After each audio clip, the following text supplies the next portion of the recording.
Then 3.8, a graph of x versus t is shown in figure 3.3. Choose correct alternatives from below. Option A है the particle was released from rest at T is equal to 0. ठीक है, इसको हम देख लेते हैं. देखिए, यहाँ पर आपके पास 5 पॉइंट्स है, A B C D E, ये आप कह लीजिए रीजन है. अब इसमें इन्होंने बोला है कि particle was released from rest at T is equal to 0.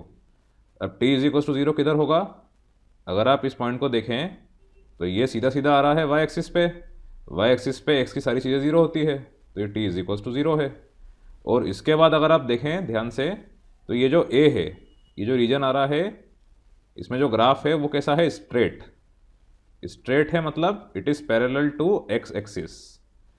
अब क्योंकि ये एक्स टी है, तो इस एक्स टी से क्या मिलेगा आपको? वेलोसिटी. एक्स टी ग्राफ का स्लोप आपको देता है वेलोसिटी. अब इधर ये स्लोप कैसा आ रहा है? Parallel to x axis. तो पैरेलल टू एक्स एक्सिस मतलब m is equals to 0. Straight lines, या अगर आप ऐसा भी ना देखें तो कोई सी भी चीज़ अगर पैरेलल टू एक्स एक्सिस रहती है तो उसका स्लोप 0 होता है, इतना आप ध्यान रखें. तो रीजन ए के लिए और A d x by d t is equals to 0, मतलब initially velocity is equals to 0. Velocity 0 रहती है मतलब वो क्या है? रेस्ट पे है. इसीलिए ऑप्शन नंबर ए बिल्कुल सही है.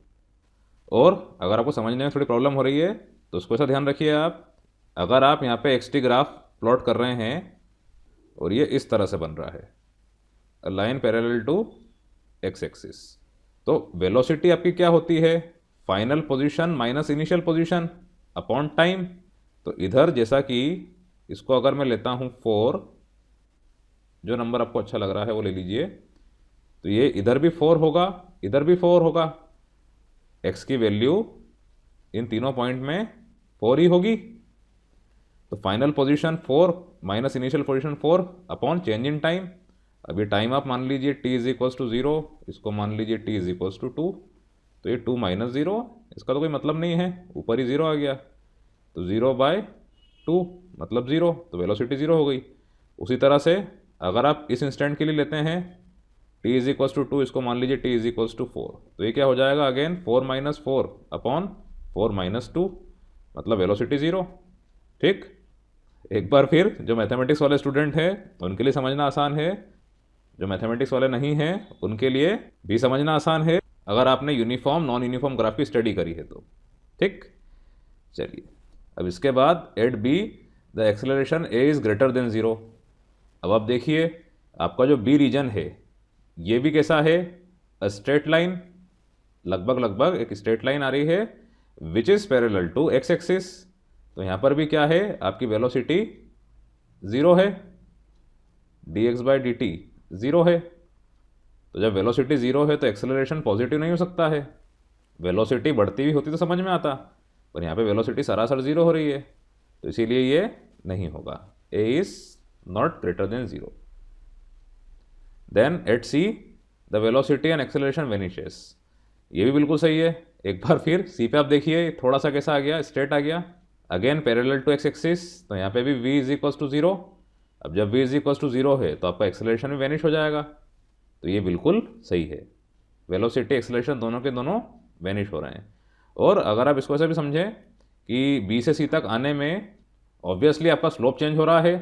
स्लोप चेंज होगा तो वेलोसिटी चेंज होगी, और ये स्लोप कैसा चेंज हो रहा है? नीचे की तरफ, नेगेटिव. तो ऑब्वियसली एक्सेलरेशन का डायरेक्शन चेंज होगा. अब कोई सी भी चीज़ -4 से 4 हो रही है तो -4 से 4 के बीच में वो 0 भी हुई होगी, इसीलिए एक्सेलरेशन यहाँ पे वेनिश हुआ है due to the sudden change in velocity. इसके बाद option number D, average velocity of the motion between A and D is positive. ये भी बिल्कुल गलत है, ये तो देखकर ही समझ में आ रहा है कि आप ए से डी तक आए. अब यहाँ पे क्या था आपका x, इसको आपस से आप मान लीजिए 4, और d या इसके थोड़े ऊपर आप एक पॉइंट मान लीजिए ये है 1. तो यहाँ पर क्या हो रहा है? 4 से 1 तक आप जा रहे हैं. हम ग्राफ में वो कैसा होकर आया ये नहीं देखेंगे, वो कहीं से भी होकर आया, उसकी फाइनल पोजीशन क्या थी, इनिशियल पोजीशन क्या थी, हम ये देखते हैं डिस्प्लेसमेंट में. अगर 2 मीटर भी वो चला है तो वो कितना घूम फिर कर आया है ये हम नहीं देखते हैं, और ये चीज़ आप भी जानते हैं.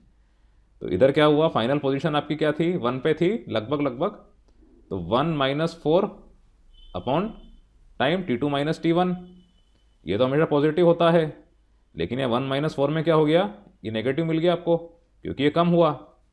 ये सब आप ना करें, ये सिर्फ समझाने के लिए है। आप ऐसा देखें कि ज़्यादा था, ज़्यादा से कम हो रहा है, तो ज़्यादा से कम होगा तो ये इसमें वेलोसिटी क्या होगी, नेगेटिव। हमने एक क्वेश्चन भी किया था लिफ्ट वाला, उसमें भी बिल्कुल यही हुआ था। तो एवरेज वेलोसिटी ये पॉजिटिव नहीं होगी, नेगेटिव होगी। उसके बाद the speed at D exceeds that at E, ये भी इंपॉर्टेंट है। देखिए एक बार फिर हमें देखना है D x by d T, कौन सा कर्व या एंगल जो आप बनाने वाले हैं वो किस केस में स्टीपर है, ये हमें देखना है।